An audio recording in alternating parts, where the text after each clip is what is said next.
Hey, guys. Hey, Daniel. Hey, How Daniel. are you this morning? What's up? Doing How do you well. feel about the Super Bowl results? I was pretty happy. I was happy. Yeah. My team won. It's okay. And everyone said they wouldn't. The Chiefs don't know how to win without refs. Oh, They don't. They don't know how to look at refs. We starting that way? That's Look how at we it. start. We're just Look at he touched me. Okay. Well, let's not go there. moving on. Here we go. So, one of the things that has been discussed in getting feedback on this podcast has been that it's a pretty heady topics, lots of theoretical discussion, philosophies, things like that, and there's a desire to see it kind of turn more practical, and we definitely want to shift at some point from to the practical from the theoretical. However, much of the journey to where we are today was enabled You mean our culture? in the culture, yeah, because the church actually kind of became chronically focused on the practical. Yeah, Just pragmaticism. just to love people and don't worry about the Right. philosophy, don't worry about the Theology. intellectual stuff. Just do the works of Jesus. And so clearly, I wanted to start off with reading from 2 Corinthians. Oh, yeah. Starting in verse 3, it says, "For although we live in the flesh, we do not wage war according to the flesh.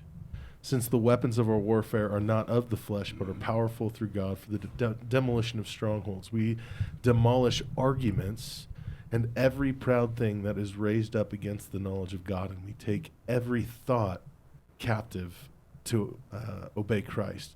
And clearly, Paul is equating spiritual warfare to some degree with intellectual warfare. Oh, for sure. And so that's kind of the heart behind even the name of this podcast, as we pulled it from Romans chapter 12, where it says, "Don't be conformed to the wisdom of this age, but be transformed by the renewing of your mind in the Word of God." And additionally, we want to be all things to all people. And how can we be all things to all people if we don't have a knowledge of the prevailing worldviews and philosophies? Also, we're walking through the book, and Trueman is laying a foundation, the philosophical foundation, and so it'll be theoretical for a little bit longer. But with that being said, we will certainly work to help make this touch the ground more. And so yeah, we'll have some questions lined up for that. But yeah, what are your thoughts in general on the topic or on the chapter? It's a depressing chapter. Yeah. What a discouragement that this is still true today. Like you read it, and this is accurate. Yeah. So that's what's. So you depressing. felt when you got to the end of it, this is bleak. Like this just Yeah, where do you go from here? the This is fact. dark. Well, the fact that this has come in, these ideas have genetically kind of come into our Sure. con- Yeah, the our initial consciousness ideas as a of culture. Hegel, Marx, Nietzsche, and I guess that Truman focuses on Oscar Wilde as being the quintessential person representing all these things. Oh yeah. But everyone holds these views, or not, the culture holds these views at a very foundational level. They build upon it, but they don't draw them to their end conclusion. And Truman exposes Marx, Nietzsche, that they actually took it to their end conclusion, and so they brought it there, but our culture doesn't. Yeah. And they still hold with two hands morality and pure subjectivity of human nature, human life. So that's why Don't it's you depressing. think that? So my view of that, I think you're exactly right. Is that the modern culture? Because I was reading this thinking, oh yeah, this is just the path to nihilism. This is the path to nihilism. If you want to know what it's like to be a nihilist, or nihilist, however you pronounce that. If you want to know what it's like to just think that life is meaningless, purposeless, there is nothing transcendent about our existence. There is nothing immaterial about it. There is nothing to answer to. And that just is the worldview of nihilism. This is the philosophical foundation of that, right? But in our modern culture, I was thinking, well, yeah, but Western culture today has the benefit of having been Christian. And so we have the form without, we have the form of godliness without its power. Yeah. So when you look in culture today, you see, I don't know why, but I was thinking of Will Smith. I was thinking of his confession because I watched his confession after he slapped Chris Rock, who's a fellow actor who made fun of his wife, for those of you who don't know that. But But I watched his confession, and I thought, this is very religious. Like, this is a very religious thing to do. He's confessing his sins. But the culture cannot offer him any atonement or absolution. They can only offer him catharsis because they don't have the substance of religious thought. So our culture is different, though, because we still benefit from having Christian morality or Christian ethics, from having a Christian worldview. But doesn't that in some ways actually, you say it's a benefit, and I absolutely agree, but doesn't that in some ways kind of inoculate the culture against the gospel? Yeah. Because one of the appeals in the past used to be morality, and they go, we have that morality. We don't need, Exactly. though they don't understand that their feet are on, ice, standing on that Sand. ground, and not on the Yeah. solid rock of Christ. But Greg Kuchel, who's a Christian apologist, wrote a book. I think the title of it is "Feet Firmly Planted in Midair," and the whole idea is the postmodern ethic is just that. They really do. They really do benefit from a Christian worldview in ways they cannot even have never thought about. yeah, Right? But they don't acknowledge the foundations of their moralistic worldview. Yeah. But here we're talking about guys who were genuine nihilists, yeah. genuinely thought, no, let's reimagine where this might take us. Yeah. Yeah. And Well- wanted to take it there. Yeah. Before we jump into some of the readings from the chapter that I want to touch on, the title of this chapter is Prometheus Unbound. Yeah, what does that mean? Because He didn't mention Prometheus. Yeah, He didn't touch on it. Okay, so Prometheus is the Greek titan god of fire and being a trickster. But in some accounts, he's also credited with creating humanity out of the clay. But what he did was steal fire from the gods, give it to humanity as a way to advance them, give them technology, civilization, that they can now be their own individual people, apart from being dependent upon the gods. Zeus got angry, and now punished Prometheus to eternal conscious punishment. And so I think the reason for his title is because we are Prometheus, but we are trying to advance ourselves. But we too, like Prometheus, are going to feel the wrath of God for stepping out on our own. We want to advance ourselves, and that's what Marx, Nietzsche, Hegel, But all yeah, these philosophers are trying to do. the unbound part may be that Prometheus was bound by the gods, and Yeah. Nietzsche and Marx were both so focused on casting off the shackles Right. of theism, not just religion. Yes, specifically religion, specifically Christianity, but theism in general. Good start to this. Did you guys have any passages that stood out to you in particular, or you want me to just start running through this? I did. Page 54. I think it's 54. I use the electronic version, so I hope my pages align with yours. But essentially, he says Marx believes that the world is all that there is, that there is no transcendent realm, no god or gods behind this material universe that might provide a sacred foundation for any moral order. Wow. But Marx's materialism goes further. He believes that the material conditions of life, specifically the economic relations that exist between people, decisively shape how we think of reality. In short, it is those economic relations that have the most profound impact upon our self-consciousness and our identity. This also means that how we think about reality changes over time because economic relations change. So I was thinking about that passage and also thinking about Deuteronomy 10 and 1 Peter 1. This worldview seems exactly the opposite about what the Bible teaches us about the foundations of human morality. Yeah.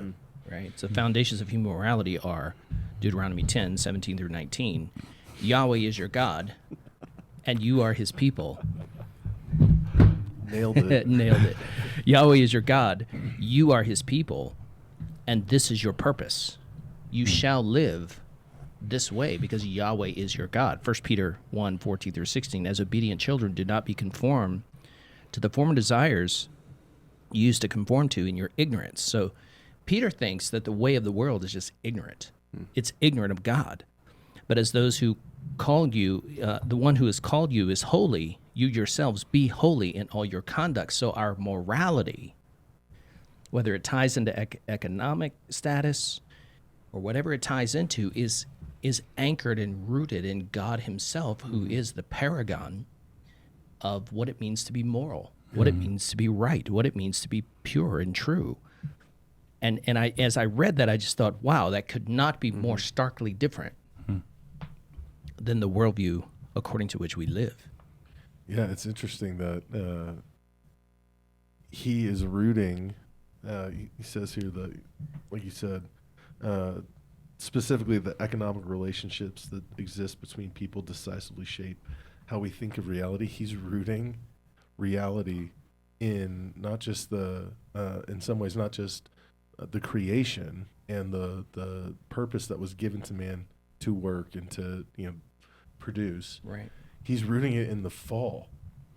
He's saying that the reality of life is the fall. He bypasses creation entirely and says That's a great observation. yeah, and he's rooting it in that anyway, which is incredibly depressing. That is Very depressing. That is the ultimate reality is the fallen nature of man. Wow. Yeah. Good. Jumping back really quick to where is it here? Oh, so what's interesting is if you want to learn, so Marxism is my particular pet peeve. I have a Is sniffer. it? I didn't know that. I have a Daniel. sniffer for it, and I generally I would don't- never have guessed that. I generally don't try to demonize differing political But you'll make an views, exception for Marxism. except for the fact that I think that Marxism is demonic. Yeah, It is exactly. demonic. It is demonic. Partially because it's rooted truly in anti-theism, and it is It's satanic, actually. fundamentally committed to the destruction of the Christian faith.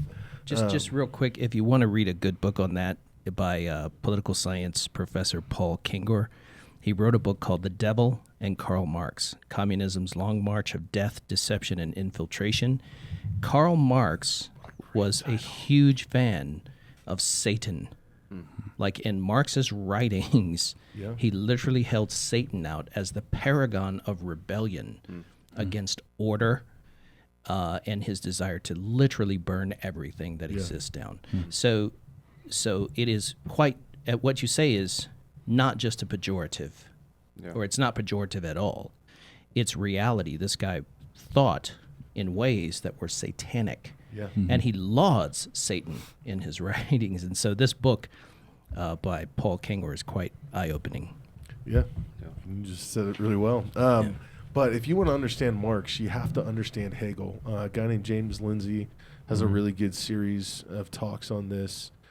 He's not a believer, but he does kind of give a theology of Marxism and shows that this is actually a religion in itself as an anti-religion, and he discusses how it comes out of Hegel, and on page 53, halfway down, it says, once Hegel placed human self-consciousness at the center and observed how this changes over time, the question of the deeper sense of human nature became far more urgent. We might summarize Hegel by saying that he saw true, full human nature as something emerging over time, as something to be realized by a historical process that would terminate at some point in the future, which is actually a really great summary of a very complex thought process with Wow. Hegel. But what's interesting is Hegel and Marx were both alive during the rise of prominence of Darwinist thinking. Right. And so that concept of human nature is evolving. It became part of their philosophy. So yeah, then we move into what you read. Becomes this materialist, dependent upon just the economic relationships of humanity. And real quick, just because you asked to keep us in the practical a little bit, the reason that is important to know about human nature evolving and people even now understanding what it means to be human changing is because that automatically means if our self-understanding is changing what it means to be human, you therefore cannot have an objective morality No, because that changes right. as you change. Yeah. Good point. So therefore, you know, the past couple hundred years where we kind of started with the first podcast of how do we get where we are now, where men are saying they feel like a woman and stuff like that.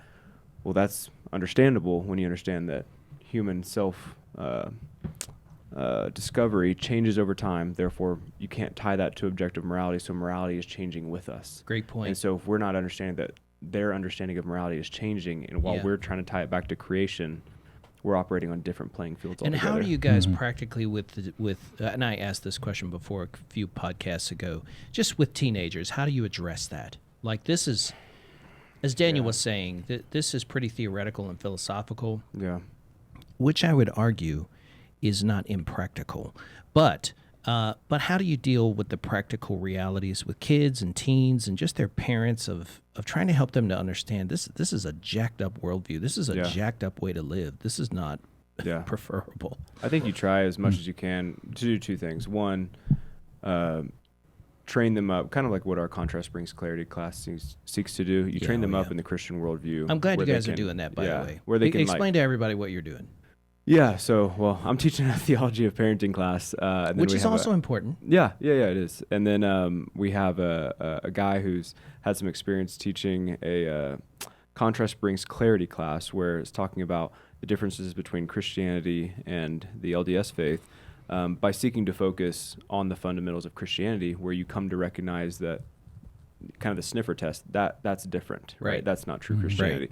So right now, the youth on Sunday mornings are going through something similar, just geared towards their age and their Great. understanding. So I think that's one part of it, is you seek to focus on, hey, this is the Christian worldview. I want to train you up in this so that you know this, right?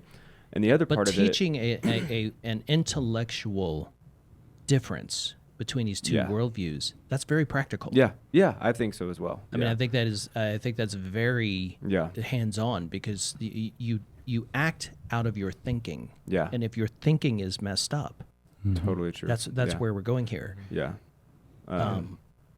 Yeah, I was just going to say real quick, the second thing that I want them to see where the logical entailments of that worldview go, Yes. and how it does have a shaky ground like we've Great. been talking about. So yeah, I often tell them exactly what you're saying. Right thinking leads to right living. I don't mean that in just the sense of good morals, you know. I mean that in the sense Yeah. of a Christian worldview, and understanding and thinking rightly about God affects, you know, theology is immensely practical in all of life. Right. Mhm. Right on. Absolutely. Yeah. Josh, have anything to add to that? It's on. You're on. Yep. No, I think that's wonderful. Yeah. The best way to combat, I think, like when I raise my kids, what I'm going to be primarily focusing on is raising them up strictly in the Bible. I'm a little scared to put them in public school, as I'm seeing like just time go by, and the worldview shift to being something so anti-Christian. Yeah. And yeah, just raising them up in the Bible, and teaching them the truth is going to help them to see what is false. So But I think in bouncing off of that, Josh, as much as what happens and transpires in the world is different and counter to us, exposure to it is what is going to actually help build them up a tolerance to it.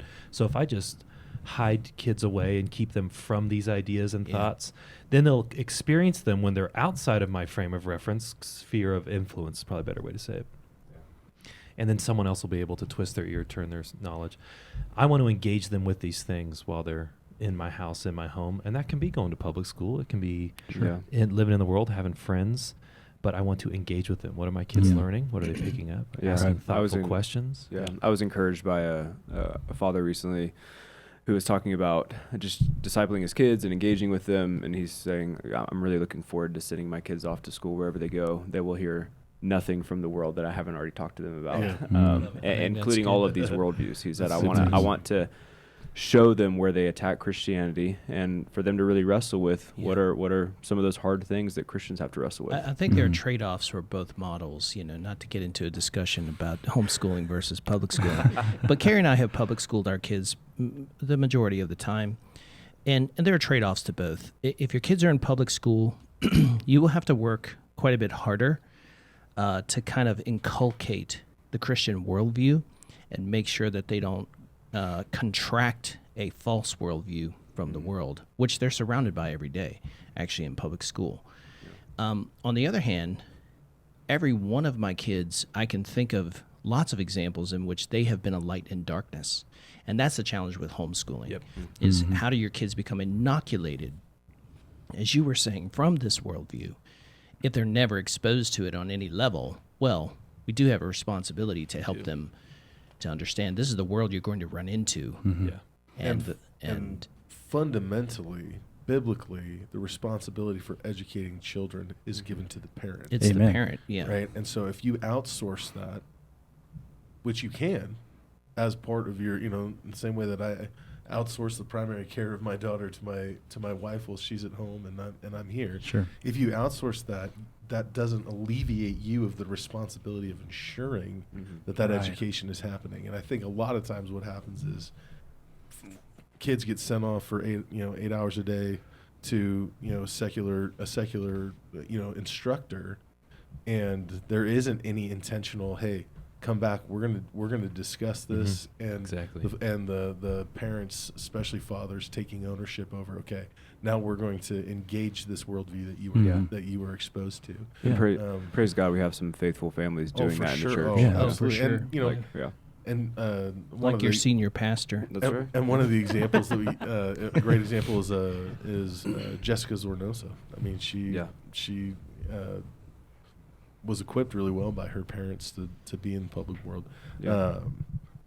It's a good. Yeah, but good I list. think Josh's essential anxiety is a real one, man. Yeah. I mean, look, I've had to have way more conversations about these things with my kids than some of you who have homeschool. I've had to have way more conversations that are in real time, and what I mean by that is a kid coming home saying, "My friend thinks that that's they're this or that," Yeah. or "My teacher is teaching this or that," and I would say that's a real anxiety. That's a real pressure that a parent feels, and if you don't, as Daniel said, take up that responsibility to be their primary worldview instructor, Yeah. then look, I can't teach my kids any math at all. My kids can teach me math. So somebody's got to teach them that, right? But I can teach them the Christian worldview. I can teach them how mathematical principles are grounded in the perfection of God and his ordering of the universe. And those things are really critical. So I hear your anxiety there, and I feel it. Back to Marx. Yeah. If I can just share one more thing. He says there on page 54, I'm going to skip around here. According to Marx, all forms of the human community become political.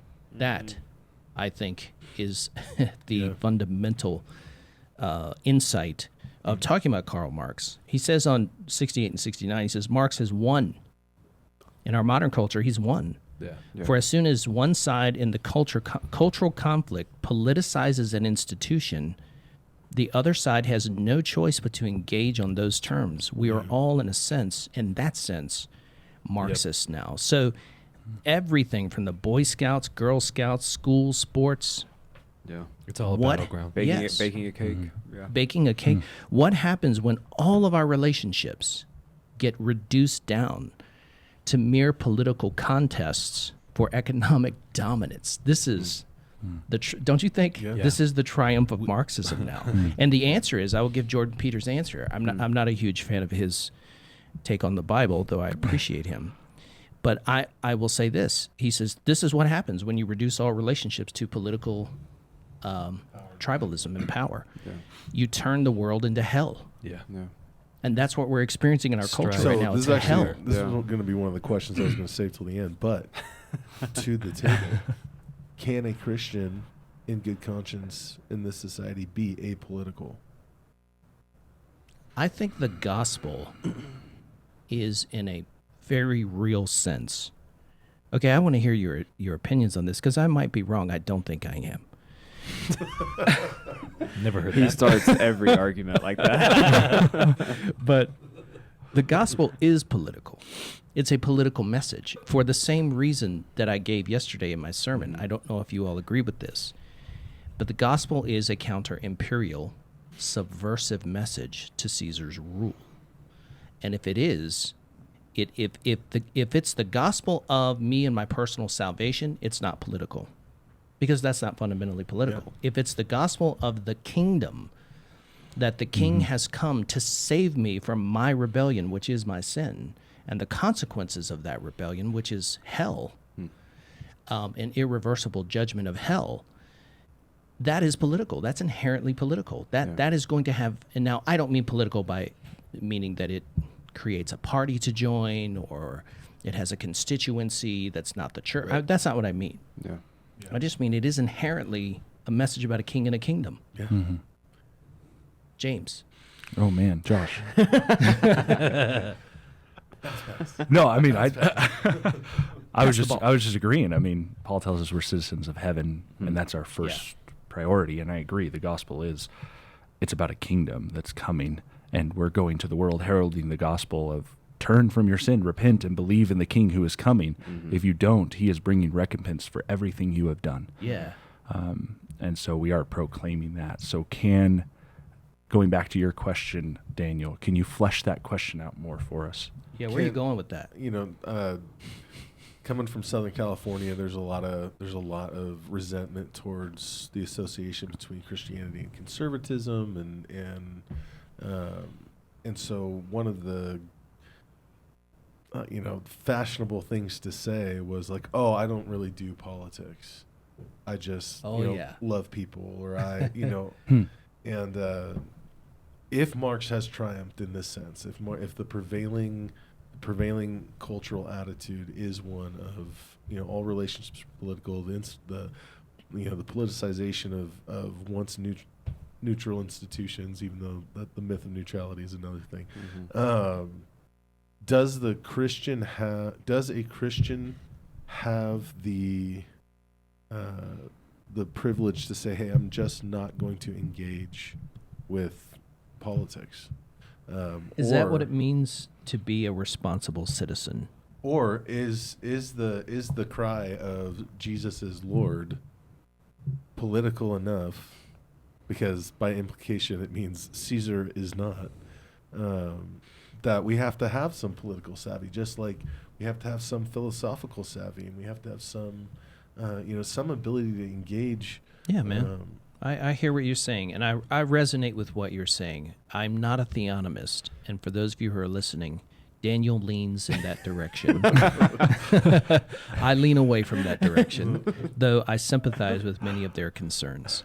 I do, I really do, and I really mean that. And I sympathize with many of your concerns about really recreating culture in the image of God, and I want that. I mean, I've told you before, ideally, man, that's what I want. I want a Christian theocracy. I want a Christian society, but I don't think we're going to get that until Jesus returns in the premillennium.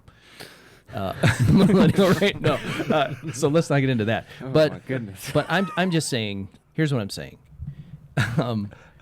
So I resonate with your concern there. What I didn't say yesterday in my sermon, and I think I probably should have said, and I'm going to say right now, is that it is true that the message of King Jesus, right, whose kingdom has already been inaugurated in his crucifixion, resurrection, and ascension to the right hand of God. That's what the New Testament clearly teaches repeatedly, but is going to be consummated at his second coming. It's going to be fully realized when he returns. Okay, and he's going to bring his world-righting salvation. Okay, until then, even though Caesar's kingdom is a sham, it's a sham in the sense that he claims to have Jesus's authority, but he does have an authority. Yeah. Caesar does have a kingdom, and God, and Romans 13 does clearly say that God has instituted those human governments and those human authorities. So he does have a sphere of authority. It's just when he's in trouble is when he steps out of his sphere of authority to bear the sword and bring retributive justice. That's when he's in trouble. When he wears the sash, King of Kinglings and Lord of Lordlings, that's Jesus' title, but Caesar thinks that's his. Yeah, and so I would argue that Christians can't be apolitical because it is a gospel of the kingdom. But I would also argue from 2 Corinthians 10 that we don't wage war politically. That's what I was going to say. Intellectually, emotionally. We don't wage war the way that the world does. Yeah, we don't wage war to conquer territory. But Christ has already said, "I've overcome this world." So we're political, but we're not seeking to advance a kingdom that God is in a way that's outside of what God is doing through us, through the evangelism. Is that what Paul means when he says the weapons of our warfare are not material, or they're not carnal? Is that what he means? Well, I think let's take the same approach that you did yesterday. He's thinking in the Roman world. So I don't know exactly the Roman mindset. In the American mindset, in our day and age and culture, I would say I don't need to have a political party in a supermajority inside the houses of Congress, right? And I don't need to have that to be political and to be advancing the kingdom. So that's applicable in our context. What would you say in the Roman context that means? Swords, rebellion, taking over, overthrowing. Sure, that's right. I think that he is explicitly disavowing the path of political revolution as a means to power, or as a path to power. Now, Jesus explicitly disavowed it in his own teachings, particularly the Sermon on the Mount. If someone strikes you on the face, turn your other cheek to him. If a Roman soldier walks up to you and forces you to carry his pack a mile, which is in context what Jesus is talking about, then you go too. You go the extra mile. In other words, you win your political rival, not with power over, but love. You cruciform love. Yeah. Be like Conquer Jesus evil on the with good. cross. Yeah, that's good. It's through sacrificial, self-giving love. Show them what the world is supposed to actually look like. But when we translate those principles now into a uniquely United States culture, I think we do have certain rights that neither Jesus nor Paul could have, or I would say neither Jesus nor Paul did address in a biblical context. Though certainly the principles of free market are there in Scripture. They're in the Ten Commandments. The principle, actually. though, is still the same, that the true overcoming of this culture will be through acts of love, service, devotion, not having a supermajority in the House of Congress. I don't think there is any overcoming of the culture. I think it's Ephesians chapter 6. What I read yesterday was, winning over. But I'm just saying that the goal here is for the Christian to live Christianly and to pray his heart out for the world in anticipation that the principalities and the spiritual forces in heavenly realms are going to always be assaulting the gospel, trying to stop the gospel, that they don't have any authority to do so. But they have power, they have influence on governmental authority. But the follow-up to your question, though, is if there is a precedent for Christians to be political, how come the church isn't advocating for political parties, candidates, and stuff Some like that? Some churches are. Well, I know, but why do we stop short of that, though? Does that make sense? Oh, yeah, I mean, that's the conclusion. This is a discussion of spheres of authority. Like what sphere of authority has the church been given? It's not to promote political candidacy and governmental power. It's to proclaim the gospel, to disciple, to exercise spiritual discipline. Like I agree with you 100%. Can I just interject? Go for it. Oh, okay. I agree with that. What you just said, I agree with 110%. However, caveat, the Christian who lives in the United States of America is still a citizen. Yeah. And God still expects that Christian, based on the principles, actually, of Romans 13 that we saw yesterday, he still expects that Christian to be a good, I would say, personal political advocate for the values of the gospel. I mean, don't we also think that's perfectly within biblical? Absolutely. For sure. No, you'd be in opposition to God to not do that. Right. So I just want to say, back to what you said about the Californians, we heard this in the state of Washington and North Idaho a lot. And you hear this from preachers a lot. I'm apolitical. Like my senior pastor used to say that.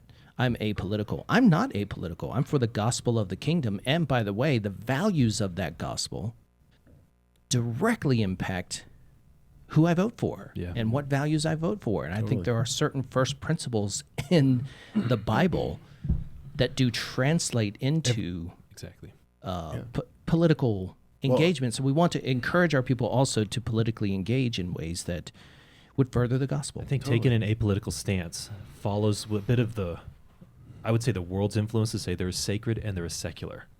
And there's two different. What's wrong with that? Well, because if God is, there is nothing everything is sacred. There's nothing secular that falls outside of the bounds of God's intended purpose. Yeah. And so we need to look at the and world. it's engaging the world's worldview. It's Yeah. it's adopting Yeah. the world's worldview to say, oh no, this is here and this is here. You can keep this Yeah, in your you're private, right. but in the public sphere, you don't bring your faith into So- it, and that's what we need to counter. in being political. Hold in on, I doing want to it hear in- Ryan's because he just looks like he is just ready to burst. Just being patient. To answer your question, can a Christian be apolitical? I would say no.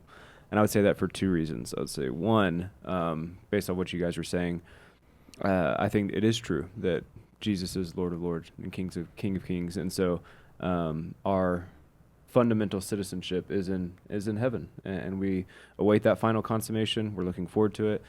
And so we act in accordance with that. But two, and this is where I think Truman is going, I don't think the culture will let the Christian be apolitical anymore. If everything is politicized, Yeah. right? You know, 400 years ago, abortion was not a political issue. It was a morality issue, right? Now it's completely political, right? So the Christian cannot Exactly. sit back and act like they are not a part of this in some way. But the Yeah. culture will tell them. That's what I was getting about the Yeah. public sphere and private sphere.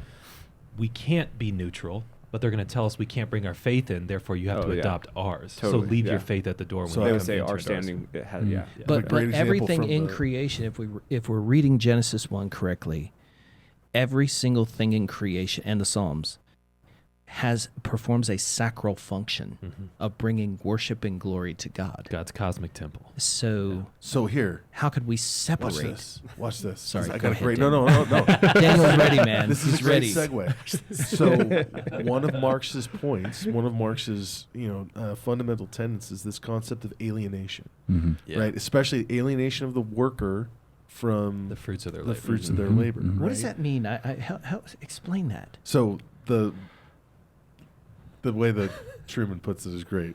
The result of being What page are you on, alienated, Daniel? on page 54, it's that concept of a guy works in a furniture factory and he'll never own one of the pieces of furniture that he creates. That's the alienation of the worker from the fruits of his labor. And it says that this results in an unpleasant feeling of what we might describe as psychological or emotional discomfort. So the politics of Marx is to address the psychological or emotional discomfort. That's kind of what it has transitioned to here, as Marxism as an economic theory has completely failed multiple times. There's no doubt that it is a failure as an economic theory. It has shifted into political social theory, but that concept of alienation, how the way that the Christian addresses that is by working in a job with the understanding that their vocation is unto the Lord. Yeah. Yeah. That they are working as unto the Lord, that it is good to produce, whether or not Yeah. we eat from that Yeah. production. So For Marx, that's great a weak point. cop-out. but the political engagement of the Christian looks different. Yeah. Instead of demanding the destruction of the ownership of private property, the rise of the proletariat to control the means of production, instead of demanding that, it says, no, I find satisfaction Right. in In working work. the soil and working Yeah. in doing this. Well, that's So- the word vocation. Great point. It's the word vocation And is that- Latin for call, which Luther was the one who freed that to everyone being able to have a vocation. It was only the clergy who had a vocation until Well, the and Protestant that becomes Wow. a form of political protest, Yeah. right? Just working a job and finding I was talking with I see. Dane yesterday, Yeah. and I was asking him, hey, are you like doing the thing that you're really excited about? And he's That's a like, good question. I'm really excited that my job allows me to work with Yeah. the youth. Yeah. I was like, okay, cool, nice Praise the answer. Lord. But like, Your personal pleasure. but is there like a project that you'd really love to work on or whatever? And he was like, no, I'm really looking forward to this job enabling me to like Yeah. Do serve in the ministry. church. And I was like, oh my goodness, like even I have Here you were the Marxist. yeah, even I have imbibed Oh. that concept of like, You're the Marxist. are you finding satisfaction? And here's a guy who has found satisfaction in the Lord Yeah. in doing a job and doing work. Yeah. And it is so contrary to what, generally when you ask somebody, they're like, oh yeah, I'd really rather be doing this. I'd really find fulfillment. And Wow. if I could be on this project. And so The way that the Christian engages in their work, the way that the Christian engages in their family, the way that the Christian engages with their neighborhood, the way that the Christian engages contrary to this way becomes a form of political protest. True. Yeah. Yeah. And political subversion, Yeah. which is what you were talking about yesterday, how the gospel is a fundamentally countercultural movement. Like the church is to be a countercultural institution. Right. And also, as we said before, we're to be good Protestants, meaning we are to live according to the values of the Word of God and the truths of the Word of God, which is a protest against our culture, which is a protest fundamentally against that wrong-headed view of Karl Marx, which is so wrong-headed, it's hard to even know where to start. It's like... We'll start with his idea of where religion even came from. Well, He believes it comes from alienation. So our inability to know human nature is our alienation from that created religion. So we tried. So it goes back to the bit. I'm glad you brought up alienation. I think that is accurate. So he derives religion as a form of alienation. We just need to feel better about ourselves in some capacity. Yeah. Whereas I think Nietzsche is going toward the herd, right? Yeah. Like the opposite of that would be the way in which Nietzsche would be different is that morality or sense of purpose or any sense of meaning really comes out of the herd mentality. And then the goal is to just radically break away from the herd into self-expression. Yeah. Yeah. Well, go ahead. Sorry. So Marx and Nietzsche kind of line up on this a little bit of on 55, where it says that the divine being is nothing else than the human being, or rather the human nature purified, freed from the limits of the individual man-made objects. So he's a true materialist, right? Yeah, and again, it's the sin of the garden. They want to become gods unto themselves. But Nietzsche and Marx share that, even though there were plenty of things they agreed upon. Was that the human, the idealized form of humanity is truly the divine. It's truly the thing to be sought after and worshipped and treasured and delighted in. And so any notion of the divine is just a mental projection then. It's just our projecting onto the world our need for transcendence or our need for that sort of thing, right? Yeah, but really it's our own divinity that we need to find. Yeah, our own transcendence. And I think that's what you were getting at with Nietzsche and the herd. And it's basically saying, look, the Enlightenment has proved that God does not exist. You know, even building off Marx, right? Nietzsche said we killed God. Yeah. Not just still exists. Then basically saying, why is there still a religious influence? Why does why do we act as if there Nietzsche is a was deeply fascinated by the problem of how it is that after we murdered God, just killed him. Why can't we live however we want? Yeah. And in some ways, that's where we're at. And so why does God just still cast a long shadow on the human being and on civil society? I think he did, along with Voltaire. These guys regularly quoted Voltaire. I think they just wanted to see the eradication of religion and God as a mental crutch that people just don't need anymore. Before we move on to Nietzsche, yes, let's discuss Marx some more. Discussing the concept of alienation. No.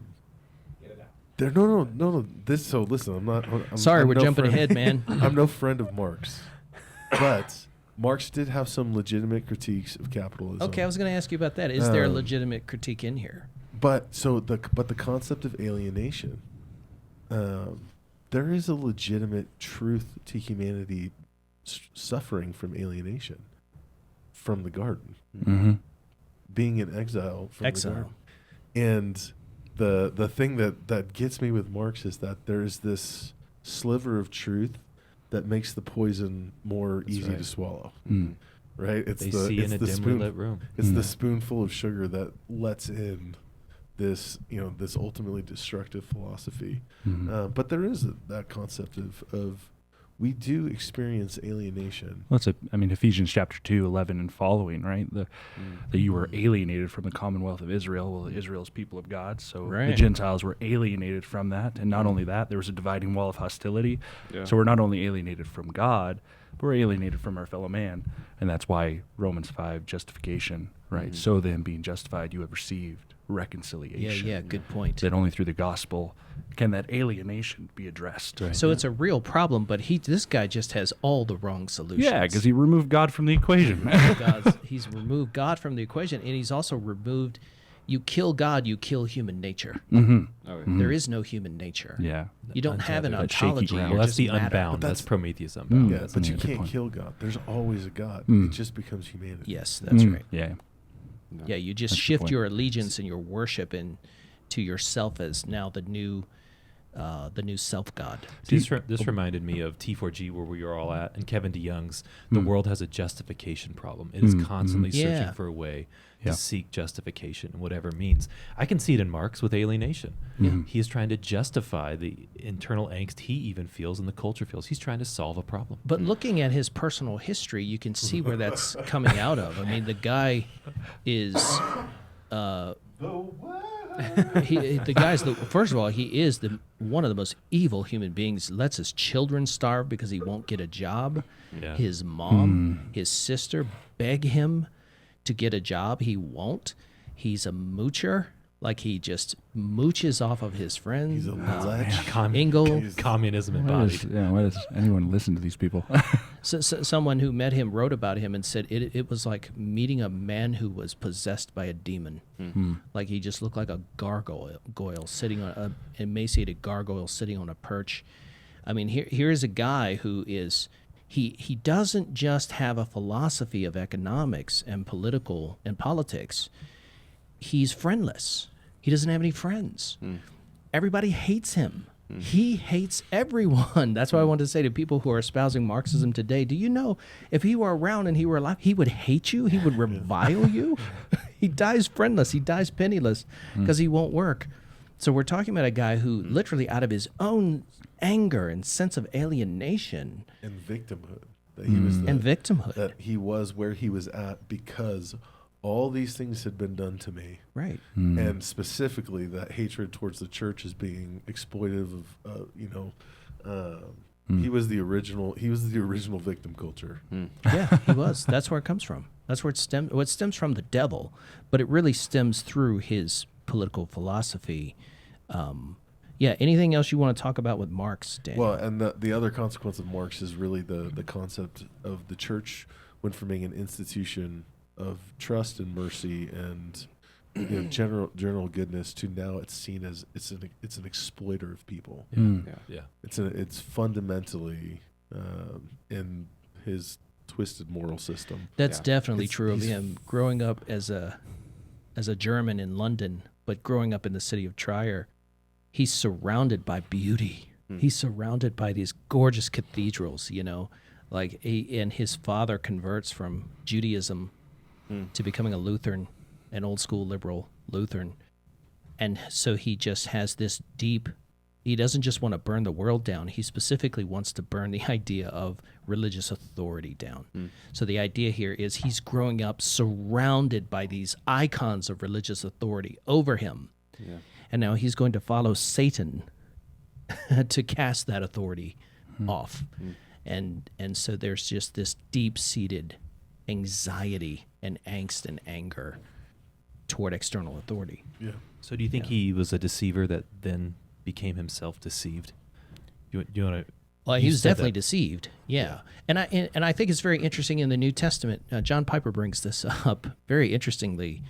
When the Scripture says that God sent them a powerful delusion, that's a very interesting statement because they were already deluded. In other words, God judges you with the thing that you must have. If you must have it, then God will judge you with it. He'll give you more of it. And I mean, so it's this thing where be careful what you wish for because you might get it. Wow. And in Karl Marx's case, he got it. Yeah. His aloneness, that profound sense of being alone, he got what he wanted, in a sense. So I've got one more Yes, passage I go. want to read, and then I'll let you take the Nietzsche lead. On page 58, it says we should note three things here. This is after the discussion of the abolition of religion is vital to Marx. It says first, Marx regards religion as a human creation with no transcendent status, no necessarily abiding significance. At its most positive, religion fills a psychological need. The pain and the suffering that economic alienation causes are alleviated by the false hope of a life of eternal bliss hereafter, where all wrongs are righted and peace and justice prevail. Second, this is not only meets the psychological needs of the workers, but also works in the interest of the bosses and factory owners, because it enables them to bear the present woes and not rise up in rebellion. Third, this means that the demolition of false hope, the debunking of religion, is vital if the working class is to realize the truly desperate nature of its condition and then take action in this world to rectify the situation. And the question that I have for us is, how does bad preaching and teaching contribute to this? Are you asking about my preaching in general? No, or I'm talking you, about... This is getting really personal. I'm talking about James? Things like the prosperity gospel, Yeah. Sure. Yeah. moral therapeutic deism. Mm. How has bad preaching enabled the rise of this Well, to prominence? I think it follows the same pattern. question. It starts with the individual, then moves to who's over the individual, and then God ultimately. So bad preaching operates the same way. Let's focus on you. Let's focus on how everyone around you can help you, Mhm. and then it's because God wants to help you through those other people. Oh, man. When it should be inverted. Yeah. Who is God? Yes. Who has God put in place to surround you, and Yeah. who are you in relationship to all of those people? Well Mhm. said. I don't Mhm. think I could say that Mhm. better. But Yeah. let me just add this. Yeah, No, just kidding. No, very well said. Wow. I was going to ask Daniel to define moralistic therapeutic deism So for that- those who maybe haven't heard that term. From Christian Smith. Yeah, so it's the concept that much of what the ministry of the church is therapeutic deism. It is this comforting concept that there's a God that is there for your benefit. He's there for your ultimate good. You know, to what degree that is to help you manage emotional strife and mental, to manage the alienation of living in a fallen world, and it has some attendant morality to it that ensures that you stay within the vein of this therapeutic, but it's deistic in the sense that God's not super involved. Yeah. He's not actively sovereign. He has wound everything up to operate this way, and you want to get into the flow of where he says He's the big man upstairs. Well, he's a divine Come down doctor every that now you and then if see you need when him. you need him. Ooh, Just making you feel good. heretical. Yeah. Yes. Making you feel good. Yeah. Good Absolutely. explanation Yeah. of that stupid world. But yeah, the way it impacts bad preaching, just going to the prosperity gospel, since I am a former prosperity gospel guy in a past life, I can tell you that what you just read, all you have to do is put the words Jesus and Bible and Word of God and those phrases in that paragraph, because that is essentially where they're coming from. It is just the pursuit of material gain. Yeah. And that, though, is a supernaturalist worldview in which those people believe you have to defeat the devil to get it. The devil's got it. You got to defeat the devil. You got to take your authority over the devil so you could get your material prosperity. Yeah. That was what And I was, that's supplied in the atonement. Yeah, that's what I was going to say. It's, for an example, like we can think of David and Goliath, right? Some people preach that as, you got to face your giants. Yeah. You got to go out there in boldness and face your giants, and God will see you through. That's not what that story's about. That story's about a type not? of Christ, that there's a king who is meager and lowly to look at, who no one will think anything of, who will come and defeat all. Yeah. He is Ooh, king. preach it. And so, it's a man-centered gospel, and if we focus on us, man, there's no hope well there. said. I spent a lot of time in a not a pretty seeker-sensitive church, and an incredibly seeker-sensitive church, and really, it was. I have a perspective on that. It was kind of pandering to the covetousness that is in all of us. Oh, yeah. Yeah. I Panders, want right. a good life. Yeah, Give me the 7 steps of financial freedom yeah. that will give me this good life. You can have your best life now. And all of the preaching was geared towards, hey, here's how you get the Yeah. best result with your kid. Yeah. Here's how you get the best result with your finances. Here's how you get the best result in your relationship. And it was really just this, hey, I'm feeding this covetousness of I want and I want and I want and Right. I want. Right.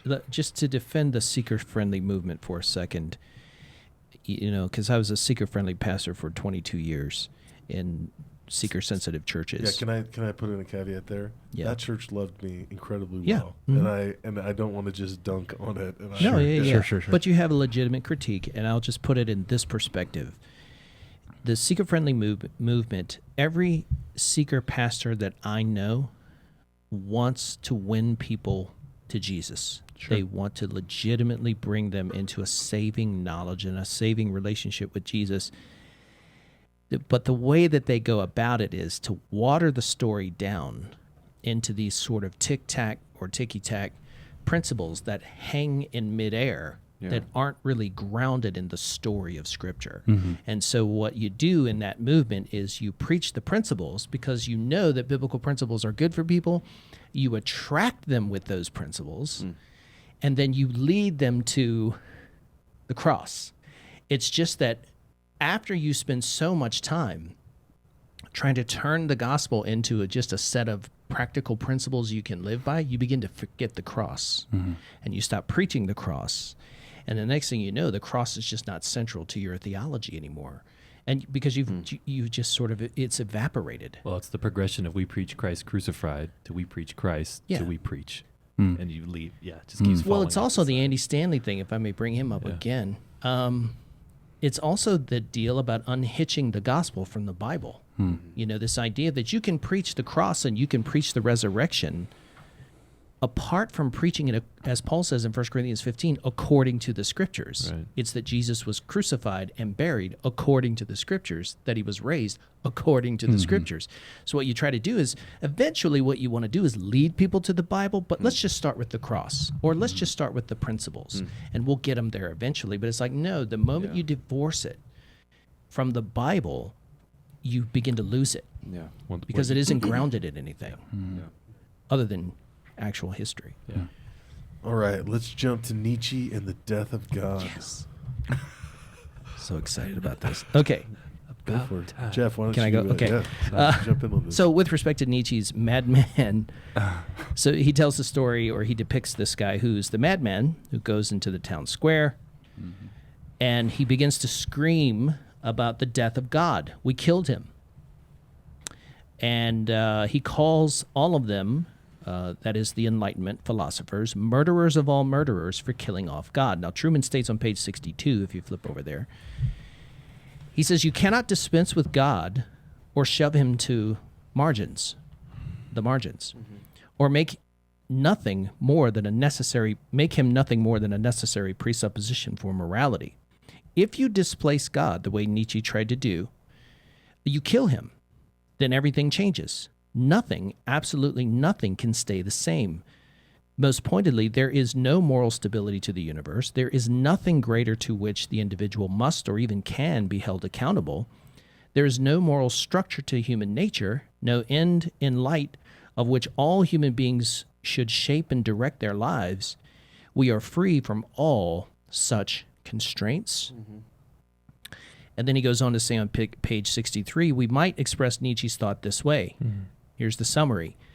Free from the burden of being creatures of God, human beings must rise to the challenge of self-creation, of being whoever they choose to be. Be whoever or whatever works for you. You should feel no obligation to conform to the standards or criteria of anybody else. And I would say not on his view, not least of which would be God. So then the question is, how then is the death of God also the death of human nature? Because there is nothing known as human nature that is transcendent to all of us. It is completely up to the individual. Human nature there's billions of human natures, not one. Oh, good answer. So that's the death of it. Right. So it's not death of it in a title. It's death of it in a sense of corporate. Okay, good. When you It just becomes so diluted that it's meaningless. Yeah, and when you take away what you were talking about with the seeker-sensitive movement, or maybe not, tying it back to the entirety of Scripture, when you take away humanity being created in the imago Dei, in the image of God, that gives us the complete foundation of how to understand ourselves, how to relate to one another. When you take away that, it's exactly what Pat said. We create humanity in and of ourselves. We learn, we process as time goes on, like Hegel was saying, and so Yeah, it good. ends up being whatever we want it to be. Great answer. This is the natural progression from Rousseau. When you talk about that concept of the noble savage, of this is the idealized human, is that ultimately it transcends to this, is that God dies in that framework, even though Rousseau tried to hold on to the concept of a moral absolute. Right. It's entirely impossible to do that. It's entirely impossible. And the other thing, I mean, you probably go in there. The other thing that's just mind-blowing about all this is it completely undermines the incarnation and what Christ did. You don't have a human nature, taking on that human nature, understanding that in light of creation. Yeah, you have some major issues when it comes to atonement, how sin is dealt with, all of that. And if we have man, a you're so right. sacrifice, I mentioned this yesterday, and I mentioned at the top. The culture is still very much religious. They still very much practice religious practices. I mean, how do the people in Seattle, for example, who wash the feet of black people and to confess their racism, how do they know to do that? That's religious. They get that from Jesus. They get that from the Gospels. They don't know where in the Gospels it is. But essentially what you have is the form without the power. You have the form without the substance. And so what you can get by practicing these sort of the vestiges of religious structures is you can get, again, catharsis, but you can't get real atonement. You can't get that. Well, what would you guys say? If there is no God, there is not really a human nature, at least not an image-bearing nature. And so how does the death of God, killing God, kill a human being then? I would go farther than what Trueman said, claiming that there is no moral structure. But I find it ironic that Nietzsche goes on to make an imperative claim about how humans should act or what we should believe. It's like, where is meaning in any of this if there is no God? And so, like, what is a human? What is its worth? It's none. We're just matter in motion. That's right. Yep. Yeah, exactly. Good. Well said. Yeah, I mean, if you remove Pastor. God from the image of God, we being created in the image of God, then we're created in our own image. And if you look within, because of radical corruption, you are left with emptiness and nothing. And there's nothing there to build your life upon, to have meaning, to have purpose. So it's no wonder our world is full of anxiety and depression and That's emptiness all around. But a guy like Ricky Gervais would say this, and he has said this. Why do you Christians think that you have the moral corner on meaning and purpose? He would say, it doesn't matter that my life doesn't have any transcendent component. I think my life does have meaning, and I live that life as if it does have purpose. And the illustration that he is often will give is watching a movie.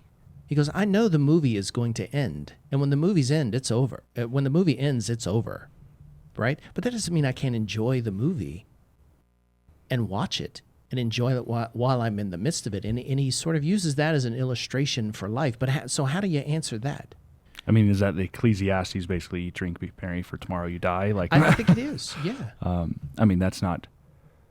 I would say that he thinks he has purpose and meaning, but he's actually selling himself short. Yeah. There's more purpose that Well, he had. Well, Well, he and can be the exception, not the norm. He does have purpose and meaning. That's right. Yeah. He does. He is affirming the reality of the Christian worldview, the biblical worldview, and trying to detach it. but he's denying the foundation of it. It's what Josh was saying. Exactly. The fact that Nietzsche made should statements, ought statements, this ought to be done, reveals that we have an intrinsic knowledge Good that point. there is something fundamental. There's a way humans ought to be. Right. That He was is- an idealist. that there and is an so- idealist nature, but then you throw out the only thing that actually gives you genuine definition to it. Boy, great insights. Great insights. I'm going to try to just paraphrase Trueman because his explanation of this was so good, and it will sort of echo what all of you have said. He said, if there is no God, then men and women cannot be made in his image. And if we are not made in his image, then at bottom, We have nothing more than a material ontology. Think about that. If you have nothing more than a material ontology, what Josh said was true. You're just matter in motion. And if all we are is matter in motion, then we are free from any and all moral constraints save consent. Now, we brought up consent a couple programs ago, but then why think that consent is actually a limiting Abstract. principle? Yeah. Says who? Says who? Who made up that rule? Right? So at some point, we have to say there are rules. They are objective. And then we have to ask the question, what sufficiently grounds the objectivity of those moral obligations? And on this purely materialist view of Nietzsche, who you're right, he was an idealist. He wanted to think that there was a sort of divine highest nature we could attain, but there's just nothing to sufficiently ground it on their worldview. There just isn't. This is where the question by what standard comes in, really helpful. And if you're discipling your kids or you're engaging in a conversation with somebody who holds this worldview, because it's not an antagonistic question, but to say, okay, by what standard are you making that claim? You're making a claim to, I should be pursuing my own happiness. All right, by what standard is that a good thing? Mm-hmm. And watch people realize that their feet are, planted firmly in midair. Right. It's a great conversation starter. It's a great way to bring it back to, I have a standard. It's a revealed one. It's anyway. And their feet are planted firmly in themselves, right? It's tying back a couple weeks ago that the self is the authority, but then you just press it further. Okay, your self is saying this, my self is saying this, Yeah, so and we're in conflict. Right. So I'd be interested in having a conversation with Nietzsche and saying, these claims that you're making about the pursuit of your Superman, your self-actualization, is what is good, right? By what standard are you defining good? Yeah. Yeah, I think on Nietzsche's view, we answer to no one except the herd, but then the goal is to radically break away from the herd in self-expression.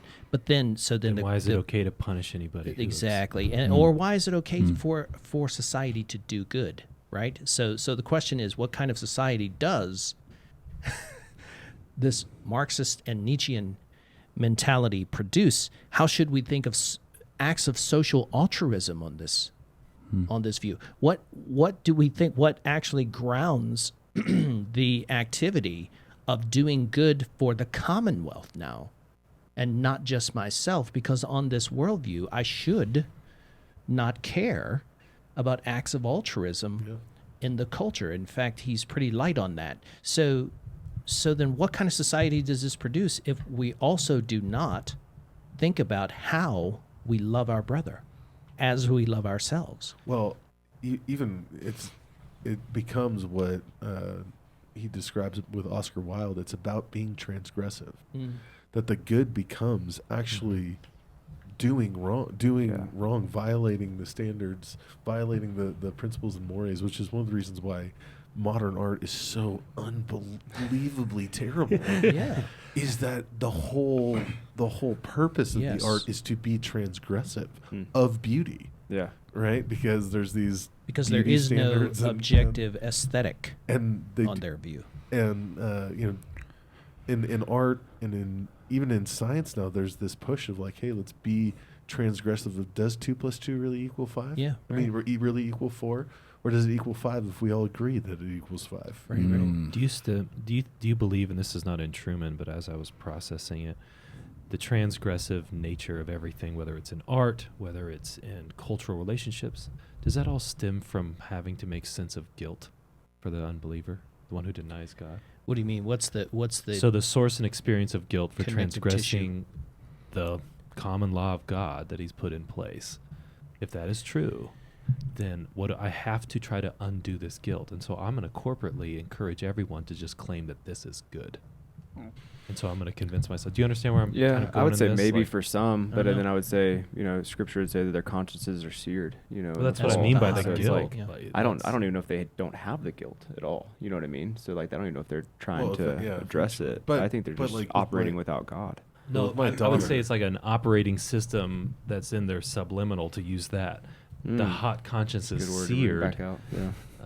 so much, But they have to express it. They have But to like my daughter, I still remember the first day my daughter lied to me, and I was, of course, shocked and hurt and sad and all that stuff. But You were The- surprised at sin? the To thing- discover she was a sinner. the thing that stood out to me was, one, I didn't teach her to do that, Mm-hmm.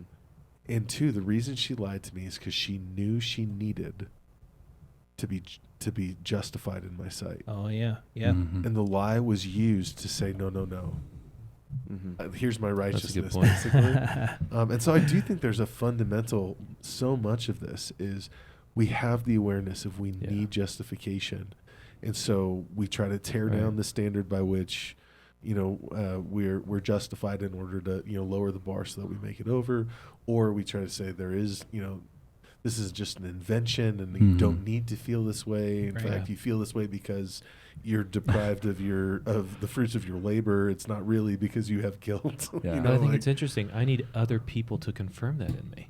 So as much as the Romantics and even Nietzsche and Marx want to divorce us from being have a relationship and others being a part of our environment, it seems that is the transgression of Oscar Wilde. He's writing, he's conveying these things because he needs other people on his side too. He can't live independently as even they though so he aspire. says, "Oh, I don't care what Oh anybody yeah, thinks yeah, about what I yeah. write." He would say his expression of poetry or art or writing these essays. I mean, I don't know if you've ever read Oscar Wilde. Man, he's not just wild. He was a flipping genius. He was such a great writer and such an excellent wordsmith. I mean, it's just inspiring to read how good of a writer he was, and he was so expressive and poetic. Similar to Walt Whitman, but not in that same lane, but just also morally crazy. This is why he dies at the age of 46 of syphilis. Because of his sexual wandering. He paid the price. I'll get to that in a second, though. Can I just finish Nietzsche here? So the question then, if I can go back to the death of God, how can Christians answer the challenge of the death of God, which clearly was a premature pronouncement on the matter during the Enlightenment period? And I think here the answer has to be partly a little apologetics can go a long way. I am a fan of apologetics, particularly cumulative case apologetics, some evidentialism as well. But I think practically speaking, we can give people arguments for God's existence. And there are good arguments for God's existence. And so I'll just name really quickly 5 or 6. The first one would be the classic cosmological argument from contingency, which means that everything has to have an explanation of its existence. And the explanation has to be either in its transcendence, that is to say, its non-contingency, or its contingency. It's either a made thing or it's a necessary thing, right? And the second argument would be William Lane Craig's now famous Kalam cosmological argument, which is based on the beginning of the universe.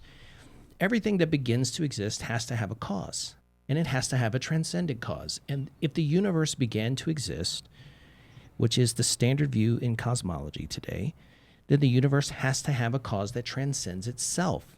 And I think that's a good argument to give people. The third one would be the moral argument. We've actually talked a lot about the moral argument this podcast and last few, and that is that God is the best explanation for the existence of objective moral values and duties. If objective moral values and duties exist, God must exist because something has to ground those beyond the herd, beyond us. And then fourthly would be the teleological argument, which is the universe appears to be fine-tuned, and it appears to be the cosmological constant or the fundamental principles of the universe seem to be tuned to infinitesimal qualities. It's like the watch values. and the watchmaker. Yeah. And so that's kind of the old argument, but it's still a really good one. And I think fifthly, the ontological argument, which is Alvin Plantinga's argument, that if it's even possible for God to exist in any possible world, God has to exist in this actual world. Take that multiverse. That's my favorite. Yeah. So take that multiverse. And then the last one I would add would be objective truth. So at least some truths appear to be objective, right? So some things appear to be objective. I was really struck when he made the statement that there's a passage, and I can't remember exactly where it is, where one of these folks claimed that this is the truth, right? The fact that there is no truth that's the truth. And it's like, okay, well, so you're at least claiming that one thing is absolutely objectively true, which means that your statement is false. It undermines your very statement. So I think that practically speaking, we can learn these 5 or 6 arguments for the existence of God and combat this idea that God is dead or God doesn't exist or God just isn't relevant. Like he's not relevant to my moral expression. He's not relevant to how I live my life. And help people to see there are really good reasons to think that God exists, and there are really good reasons to think that the Christian God in particular exists, because Jesus Christ has risen from the dead, which we're going to be talking about on Resurrection Sunday. Can't wait.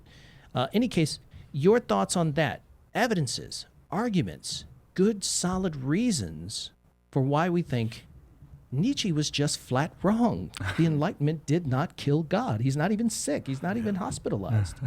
Yeah. Doing just fine. Yeah, I agree completely. I think it's helpful to know those things. I think statement is right. Like obviously all of us understand that God is not dead. I think Daniel's statement from earlier is helpful. Really in the worldview operating today in the culture, he's not dead. He's just been replaced with self, replaced with something else. Or ignored. Ignored. Yeah. So, but talking about those things, giving a defense for the hope that's within us, and still understanding that like we're being faithful, we're planting the seed, we're watering, and we're trusting God to give growth. But I would say yes, that's true. I agreed 100%. We have become our own self-gods. We are the new idols. Like when Paul wrote Romans chapter 1 and he was talking about humanity descending into idolatry and then just abandoning acknowledging God and replacing God with created things, he couldn't have imagined that in our day every individual is their own idol, which wouldn't have been true in Greco-Rome. In Greco-Rome, you worshiped the pantheon. You worshiped your household gods. You worshiped your ancestor gods or Mithra or something like that, but you didn't worship yourself, right? So the idea here is that now everyone is their own individual self-god, but I would say that there is a kind of death of a transcendent God.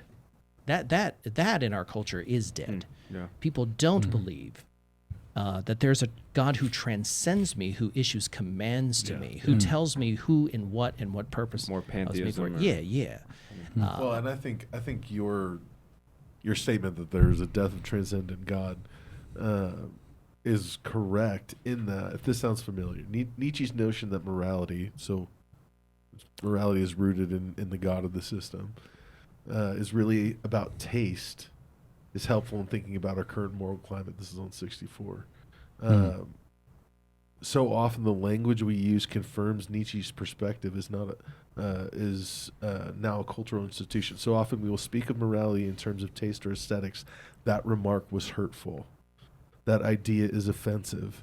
That viewpoint makes me feel unsafe. Notice that such expressions do not make a statement about whether matters in hand are right or wrong. In fact, the underlying assumption is that the offensiveness or hurtfulness of them is identical with moral content.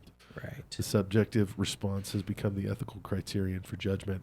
And I think that is proof that the transcendent God in our culture is dead.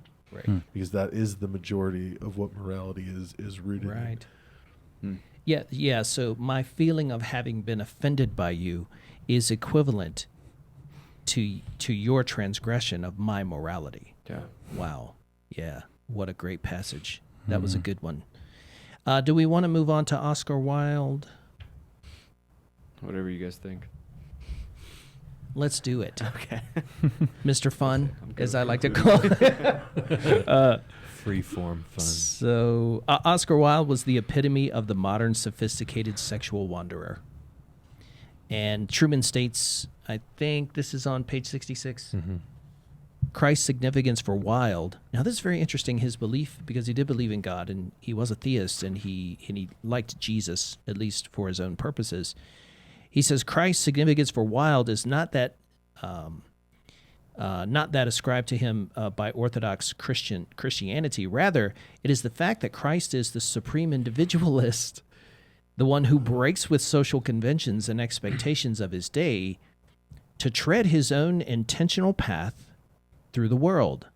The call here is for the individual to break with the herd and be a self-creator, something that Wilde did with relish, from his stylish clothes to his legendary witticisms to his sexual adventurism. So Wilde actually excoriated anyone who tried to take away his right to live with sensual abandon. But most of all, his view of radical self-expression and individualism is, I think that is literally the spirit of our times. It's considered obscene and outlandish, or his life was considered obscene and outlandish for Victorian time. And I thought as I was reading this, in our time, he would just literally blend in. Yeah, probably. Yeah. I mean, he would blend in on Grammy night. He would blend in on at the Oscars. Yeah.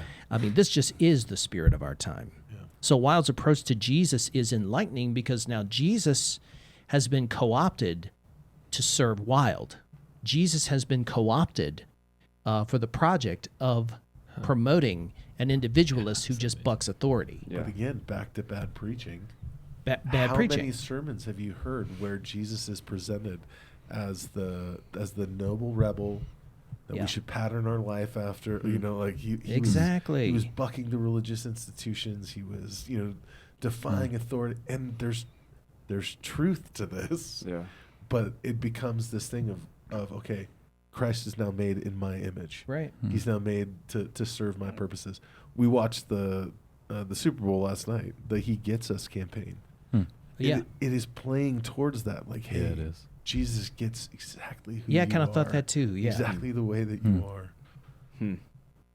But Jesus really gets us, you know, in our hurting and our pain. And no question in the New Testament, Jesus is very compassionate.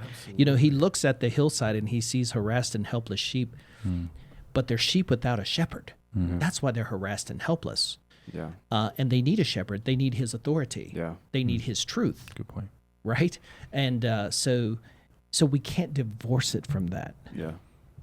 Otherwise, I it just didn't know becomes a personally a self-serving. ton about Wilde myself, but I can't help but highlight the irony of this statement. Rather, is the fact that Christ is the supreme individualist, the individualist who lays down his life for the sheep. Yeah, the individualist who gives his life for humanity and cries out, "Father, forgive them, for they know not what they're Or doing." if there is another cup, may it pass. Right. You know, Mm. So what do we make of Who- Wilde's worldview The of the individualist pursuit who of... only does what the Father, what he sees the Father do. What do we make of Wilde's worldview of the pursuit of art and pleasure for its own sake, as ends in of themselves? I think it's the natural Mm-hmm. end point for a culture that is without any suffering or hardship. No, that's not saying we don't. But the Victorian era of the British Empire was the high point. They lived at the top of the world, top of the food chain, and he had the luxury to be able to live that kind of life. Right. So that truly can't be accurate for everybody, all time, everywhere. Right. So is what we've talked about, the affluence of our age 2 podcasts ago, really has added to the day and age we live, because people have time Yeah. to consider all these things because of comfort is our primary experience. And it's not that we're denying. Look, we criticize the prosperity gospel. We criticize this worldview here. It's not that we're denying that we're prosperous. We all enjoy that. Yeah. We like having nice homes with bathrooms and plumbing and heat and air conditioning and comfortable cars. We come to church, we sit in comfortable chairs. It's not that we're becoming, we have some morbid lust with monasticism or martyrdom or something like that. It's just that what we're saying is, it's Romans 11:36. This is how Paul ends that chapter. He says, "For of him and through him and to him are all things. To him be glory forever." And this is what Oscar Wilde missed. It was like, dude, in your expression of art or expression of pleasure or seeking pleasure or anything else, it's from God. It's unto God. It's for God, right? It's from Him. So it's for and unto the glory of God, and that's how the Christian lives. Yeah. The Christian Should. Yeah. offers everything in his life to God's glory. And true pleasure is found there. We were created there. for that enjoyment in God. Exactly. When we're enjoying art or for the sake of art, it's an end in itself, as Oscar Wilde says. You're selling yourself short. That's not what you were created for. Great point. You were created to enjoy and have pleasure in the God. who You created actually you. don't have as much pleasure. Right. And isn't this John Piper's whole life mission? What does he call it? Christian hedonism. Yeah. Christian hedonism. That's such an interesting title. Yeah. What does that mean? What does he mean by Well, Oscar Wilde was a true hedonist. Everything was done true for hedonist? Yeah. for pleasure of self. Right. But Christian hedonism, it has the same aim. But my greatest pleasure is in serving and being beholden to God. Yeah. The chief- ultimate pleasure. Yeah, the chief end of man is to glorify God by enjoying Him forever. And God is most glorified when I am most satisfied in Him. Yeah. It's like Piper will quote C.S. Lewis a lot of the problem is not that we are, I forget what the problem is. Oh, that's not good. Yeah, I know what you're talking about. Yeah, He's the saying problem is that we're too easily pleased. That's right. We're playing in the mud. Right. And that's what I was saying is Oscar Wilde is playing in the mud, and he's like, oh, this is it. we're kicking around But we were obsessed with created sex for and, so much more.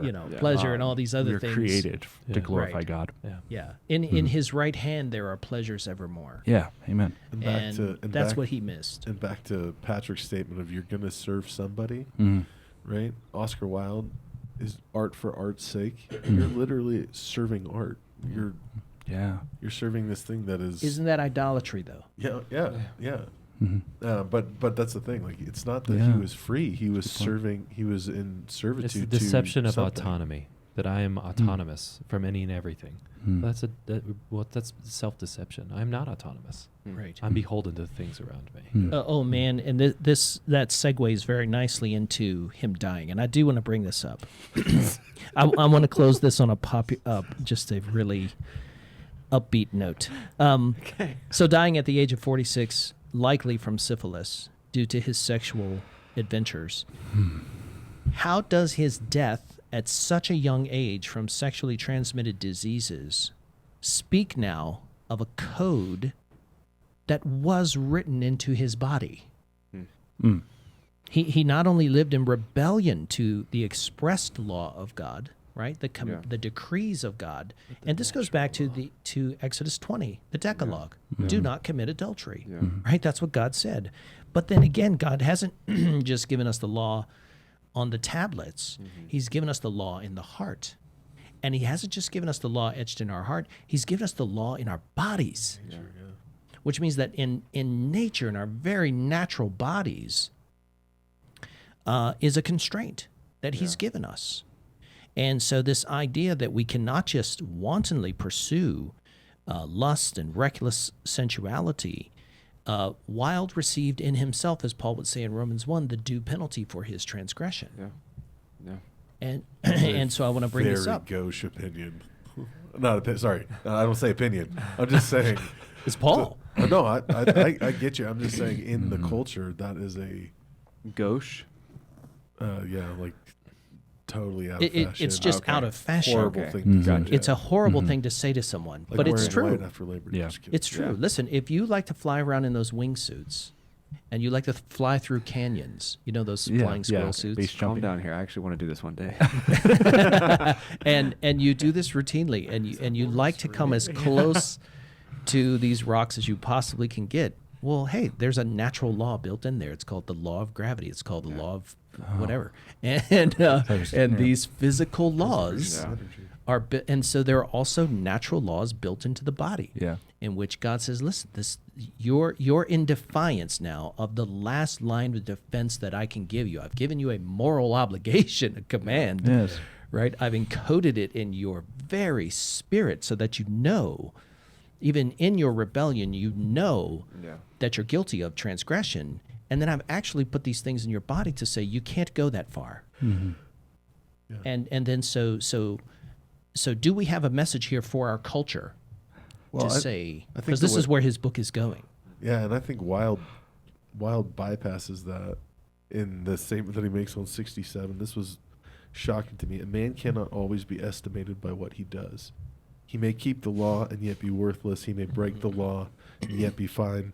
He may be bad without ever doing anything bad. He may commit a sin against society and yet realize through that sin his true perfection. And Wow. that means but this blew my mind reading it. But you hear this all the time with, well, my story is what makes me who I am today. It is my perfection. It is the thing that has perfected me. Sure. Right? And so even the consequence of it, your physical body is suffering the consequences of what you've done.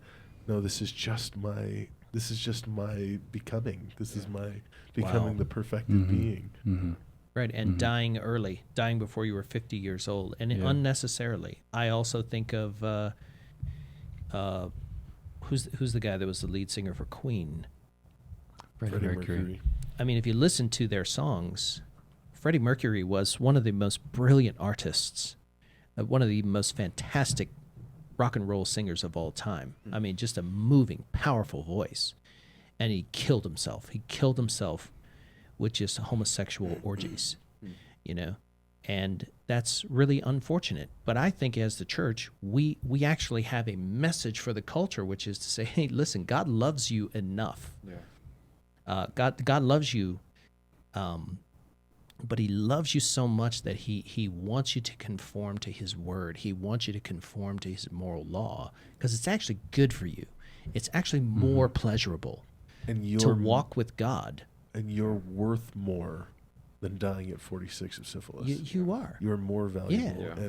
and possessed of more dignity, being made in the image of God. Yeah. Than to My hope out of this, like I said, it's a depressing chapter when you get to the end. But how we're teaching our kids, not just mine, but at a church through the catechism we've been doing, what's our only hope in life and death? That we are not our own, but we belong to God. And how do we tease, what does it mean to belong? And to tease that out. And belonging is not through Marx, that's a lens only of oppression. But through the Christian worldview, it's a lens of blessing. And so teasing out what are the blessings of belonging to and for and from God. Well said. That's Well good. said. Yep. Well, on that note, right on. right on. Great Thanks, job. guys, for Good to another see you. Thank Let's you. go to great lunch. discussion. Let's do it. Let's get some food. Yeah, let's go to lunch. Thanks, everybody, for watching, and bye-bye.